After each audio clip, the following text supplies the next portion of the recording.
ને જોઈને શક્તિ મારા બાળ માતાજી જાણે સુઈ ગઈ તારા લીલુડા માંડવામાં ચાર ચાર મંગળ સુના વટાણા છે મારા બાળ માતાજી કારણ કે દીકરી કદાચ પોકરણગઢની પસીટામાં ખાડા પડ્યા હોત મારા બાળ માતાજી મારા જીતરમાં ખાડા પડ્યા છે કોણ બોલી શકે મારા બાળ માતાજી એટલે સગના કદાચ તારા કરિયાવરમાં ગાડા ભરાઈને લીધા છે મારા બાળ માતાજી કદાચ કરતી હતી બાળ તો તારા મુખથી ખેતી જાજી આકાશના ટુકડા તો કાલ સવારી વપરાઈ જશે મારા બાળ માતાજી સાચા કરિયાવર તો તારી માતાના પીડા સંસ્કાર છે મારા બાળ કદાચ માતાજી તારા લડાઈની અંદર કોઈ વાત હોય તો મારા બાળ મને ખેતી જાજી અરે માતાજી આજે તમે તો જાણો છો ને માતાજી કે આ લીલુડા માંડવાની હેત મને કઈ વાતનો ઓછો આવે છે માતાજી હા મારા બાળ અરે માતાજી તો આજ સાસરી જાતા વેરાય મારા દરડાની અંદર વાત સુપાણી છે ને માતાજી તો આજ સાસરીએ જાતા વેરાય હું કહું ને તમે સાંભળજો હો માતાજી કહો મારા બાળ કે આજ દીકરી કહું માતા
કારણ કે મારે તો મારી જેવો વીરો નથી માતાજી હું રાખડી કોને બાંધવા જઈશ માતાજી હું રાખડી કોને બાંધવા જઈશ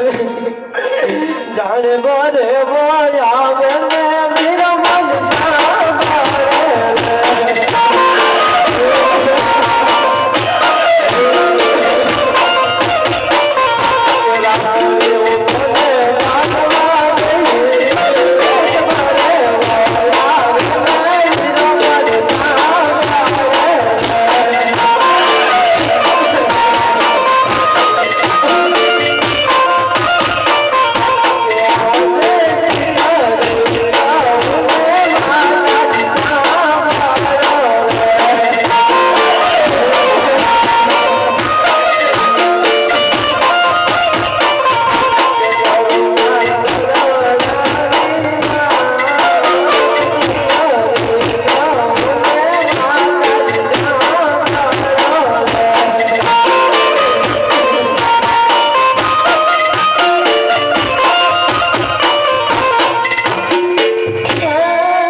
अच्छा सासरिये થી રાજા પહેલા શા માટે આવું રુદન કરો છો મારા બાળ કારણ દીકરી તો રાજાની હોય કે રહે છે નહીં દીકરી તો હંમેશા માટે સાસર તો બેન છે મારા બાળ હા જો જાણો છો મારા બાળ આજ તમારે સેના દુઃખ છે કારણ કે હજી નવતર લો હમણાં મારી જાય મારા બાળ બીજા વગરની વેસમી વિદાય તો એક ભાઈ વિનાની બેન જાણે મારા બાળ બેટા સગુણા સાસરીએ જતા પહેલા આ બાપ એક દીકરીને બી સંપન્ન હોય પણ આજે સાસરીએ જતી વેળાએ આ બાપ દીકરીને શીખા મનના બે શબ્દ કહેવા માંગે છે મારા બાળ તેને તમારા સાડીના સેટે ગાંઠ વાળીને રાખજો મારા બાળ કારણ વેરી હતા તેના વેરીડાના ઘરે જવાનું હોય મારા બાળ કદાચ સાસરી અંદર ગમે તેવા દુઃખ પડે ને મારા બાળ સહન કરી સાસરીની અંદર સાસુ સસરાને માતા પિતા સમાન ગણી તેની સેવા કરજો દીકરી અને તારા પતિને પરમેશ્વર માની તેની સેવા કરજે દીકરી સતાય સગુણા દીકરી આજે જતી વિડાય તારે જે કઈ કહેવું હોય તો આજ તારા પિતાશ્રીને કહેતી જાય અરે પિતાશ્રી આજે સાસરીએ જાતા વિરાય મારા દલની અંદર વાત સુપાડી છે ને પિતાશ્રી તો આજે સાસરીએ જાતા વિરાય હું કહું ને તમે સાંભળો પિતાશ્રી કે આજે દીકરી